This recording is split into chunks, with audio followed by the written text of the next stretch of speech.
প্রিয় দর্শক শ্রোতা ভাই বোন, ঈদের দিনের একটা চিরচেনা রূপ, একটা চিত্র হলো আমাদের সমাজে ছোট্ট বন্ধুরা, ছোট ছেলে মেয়েরা তারা বড়দের, গুরুজনদেরকে পা ছুঁয়ে সালাম করে থাকেন, কিছু হাদিয়া, কিছু উপঢৌকন, কিছু সালামি পাওয়ার উদ্দেশ্যে। তো এই পা ছুঁয়ে সালাম করে সালামি কালেকশন করা এটা জায়েজ আছে কিনা, অথবা অনেক মুরব্বীকে দেখা যায়, অনেক বড়দেরকে দেখা যায় তারা ছোটদেরকে সালাম, পা ছুঁয়ে সালাম দিতে বাধ্য করেন, তারপরে তাদেরকে সালামি দেন, তা না হলে সালামি দেন না। তো এই কাজটা কতটা সঠিক, আমরা সেই বিষয়ে কথা বলবো। প্রিয় দর্শক, ইসলামে সালাম বলতে যে পরিভাষার কথা বলা হয়েছে, কোরআনে কারিমে রয়েছে পরিভাষার কথা এবং হাদিসেও রয়েছে। আল্লাহ সুবহানাহু ওয়া তাআলা কোরআনে বলেছেন, ইদা হুয়িতুম বিতাহিয়াতিন ফাহাইয়ু বিআহসানা মিনহা আও রুদ্দুহা।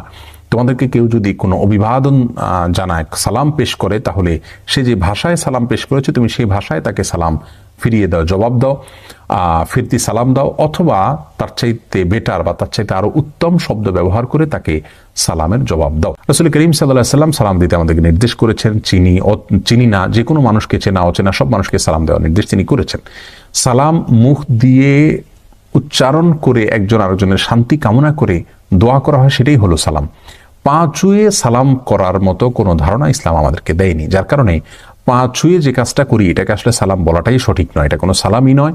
এটা আমাদের দেশের প্রচলিত একটি কালচার, যে কালচারটা খুব ভালো কোনো কালচার নয়, কারণ এর মাধ্যমে একজন মানুষ আরেকজন মানুষকে সালাম দিতে গিয়ে তথাকথিত শ্রদ্ধা প্রদর্শনের নামে তার দিকে মাথা নুয়ে ফেলা, এবং এটা কিছুটা আল্লাহর সামনে আমরা যে রুকু করি, যে সেজদা করি, তার সাথে সাদৃশ্য হয়ে যায়। তো কোনো মানুষকে সম্মান দেখাতে গিয়ে আল্লাহর জন্য আমরা যেভাবে সম্মান নিবেদন করি সেইভাবে সম্মান নিবেদন করা, এটা আমাদের তাওহীদের সঙ্গে যায় না। সেই জায়গা থেকে পা ছুঁয়ে সালাম দেওয়া এটা সুন্নাহ বিরোধী কাজ, এটা অনুত্তম কাজ, এটা ভুল কাজ, এটা শিরকের সাথে সাদৃশ্যপূর্ণ কাজ। আমি শিরক সরাসরি বলছি না, শিরকের সাথে সাদৃশ্যপূর্ণ কাজ, বিধায় এটা আমাদের পরিহার করা উচিত। ঈদের সালামি পাওয়ার জন্য, ঈদের জন্য কিছু হাদিয়া উপঢৌকন কালেকশন করার জন্য বাচ্চারা বড়দেরকে সালাম পেশ করলে তারা সালামের জবাব দিবেন, জবাব দিয়ে তাদেরকে কিছু উপঢৌকন দিবেন, এটা আমাদের দেশের একটা কালচার, একটা সংস্কৃতি, কোরআনের সাথে কোনো সংঘর্ষের নাই। এটা হতে পারে, কিন্তু পা ছুঁয়ে সালাম করতে হবে, তারপরে দিতে হবে, এই জায়গাটা থেকে আমাদের বেরিয়ে আসা উচিত। বরং মুখে আসসালামু আলাইকুম রহমতুল্লাহ বললো, আমি ওয়ালাইকুম আসসালাম রহমতুল্লাহ বললাম, হাসি মুখে তাকে কিছু উপহার দিলাম, কিছু হাদিয়া পেশ করলাম, এটা হওয়া উচিত।